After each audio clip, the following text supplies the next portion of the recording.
Hi guys, so we are proceeding to page 235, again 235.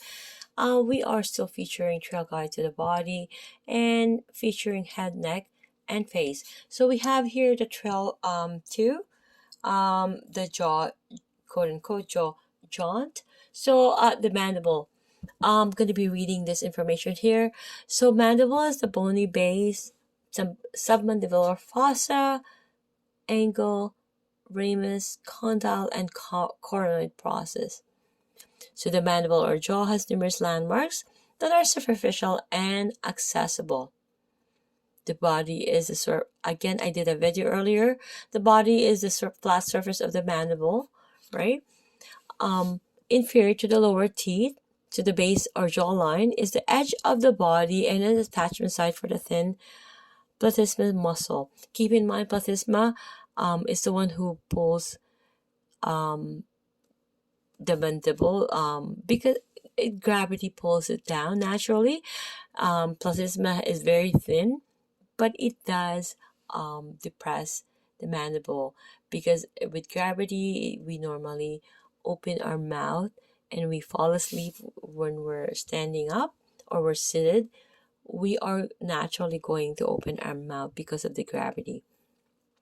Okay, so the body is the flat surface. Again, the mandible inferior of the lower teeth to the base or jawline is the edge of the body and an attachment site for the thin platysma muscle. Again, I'm saying that again.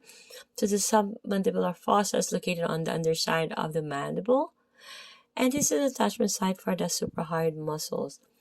So the superficial angle is located on the posterior end of the base. It forms part of the attachment site for the masseter. So the flat ramus is the posterior vertical portion of the mandible and is deep to the masseter. So looking at the image here, guys, right? Sorry, the image here, but I'm going to be reading this area here. But beforehand, I'm going to be reading these information. So exploring in the submandibular fossa can be uncomfortable for your partner because of neighboring glands and nerves. So move slowly, checking in as you proceed. So we have here the head. So this is the mandible. So we have the head, the pterygoid fossa, we have the neck. Just like the femur has a head and it has a neck, right? We have here the submandibular fossa, we have here the base, and we have the mental foramen. We have the body here. Keep in mind the body, right? This is the last tooth. And we have the angle and the ramus. And we, of course, the coronoid process and the condyle. Okay, looking at the image here, 5.18. So the mandible articulates with the cranium at two temporomandibular joints. The superficial condyle is located just anterior to the ear canal and inferior to the zygomatic arch. To the deep inaccessible head of the condyle forms the articulating surface of the mandible at the pteromandibular joint or TMJ joint or TM joint, right? So the coronoid process is located an inch anterior to the condyle of the mandible, and this is the attachment site of the temporalis muscle.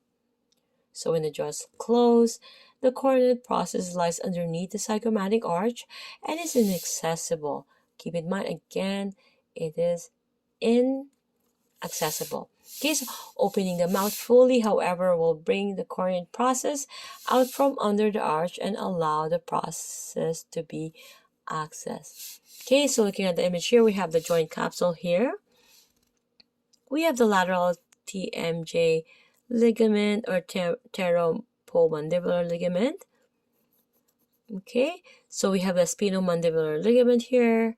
And of course, the zygomatic arch. We have a smaller image here that indicating this is a bigger portion. Of course, the mandible. We have the stylomandibular ligament and the styloid process. And of course, the masseter process. Attachment site for a lot of muscles, including sternocleidomastoid or SCM. And of course, the external auditory meatus.